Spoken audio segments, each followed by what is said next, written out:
Hi, I'm Dave the Piper, and welcome back to my channel. In a previous video, I discussed chanter reeds, but the chanter is not the only pipe that has a reed in bagpipes. Each of these drones has its own reed, and they're constructed quite differently than the split reed of a chanter. So stay with me as we talk about drone reeds. In a drone, I'm going to draw this from your perspective, you have what's called a stock that goes into the bag. Okay, so the bag is out here. I don't know if I can draw letters upside down, but I'll try. The bag is here. This is called the stock, is here. And the drone fits into here, okay? And it goes on up here. And air comes this way. At the base of this stock, you have so this is not scaled, but you have the drone reed down here. Now, air is all around here under high pressure, and it has to go somewhere. And so what they do is the drone reeds are made with a single tongue reed, and air kind of flows up through that hole and out the bore of the drone, okay? So in the old days, I mean, up until about maybe the late 70s, early 80s, this is how all drone reeds were made. They're literally made from cane. You can actually see there's a knot in the cane here. There's a natural joint, sort of like bamboo, but it's porous. And so they would first cut this here. They would dip it in hot, hard wax to make it airtight. And then it's hard to see here, but they've actually cut a tongue that runs all the way down to here, and then put what's called a bridle on it.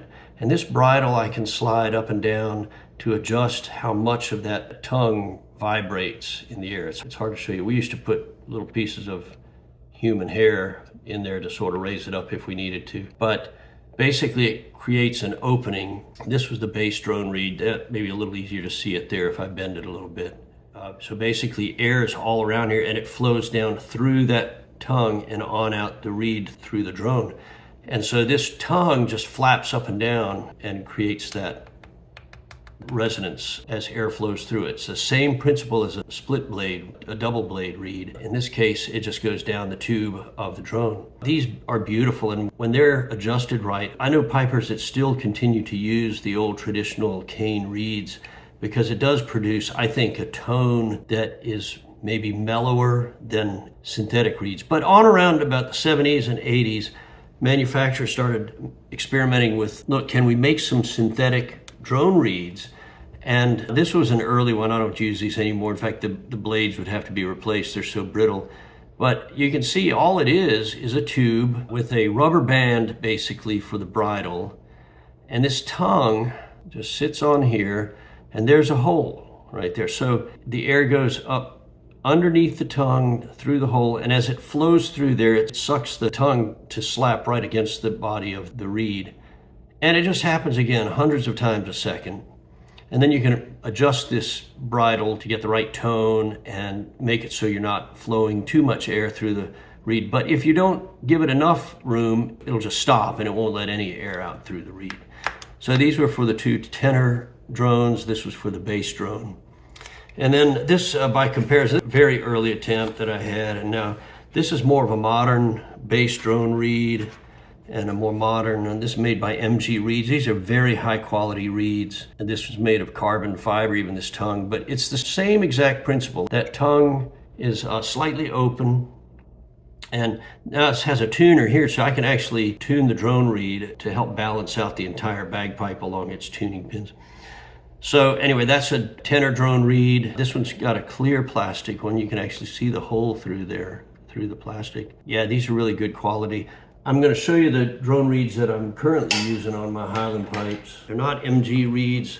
These are made by RT Shepherd Company, and these are fairly old as well, but they're called SM90 drone reeds, and they've been very, very dependable for me. It's just the same tube with the plastic tongue, and this whole piece here acts as the bridle. Instead of a rubber band, I can slide this piece in and out to adjust the airflow and make sure that the drone sounds without letting too much air through. There's a lot on this drone reed that I can adjust, but look, I'll just show you. If I take it out, it's funny because even though they're synthetic, we still use hemp and rope and waxed stuff to seat it down inside of the drone. But this is without being in the drone. It sounds like this.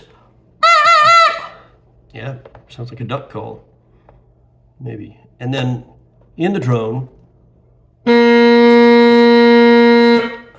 yeah, so it's really cool. Once these synthetic drone reeds are adjusted, they almost never need to be adjusted again. I love them because they are not subject to humidity and temperature. They're very consistent. They're very low maintenance. And I personally am all for low maintenance innovations as long as they don't hurt the tone and the sound of the bagpipe.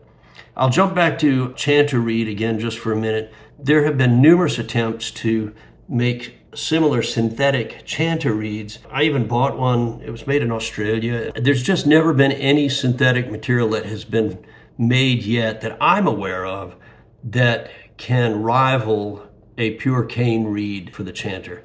And so I use synthetic reeds for the drones, stick with cane reeds for the chanter. It just produces a brilliant sound. On the subject of drone reeds, this is the set of drones from my AD combo small pipes made by McCallum. And I kind of want to show you these drone reeds too. They're actually like super cute. Okay, if I could use that term. Watch this, I'm gonna take this out of here. I'm just taking it out of the stock. And look at this tiny little drone reed. It's basically the same as this, called an easy drone reed. Now in this case, the tongue is flipped so that it's open towards the top, not the bottom. I'm not sure why they made it that way. I don't really think it makes much of a difference because the entire drone is inside a chamber and there's constant air pressure all around it. But maybe there's a reason that the engineers did it that way. But look how tiny that is, you know? I think it's just kind of funny.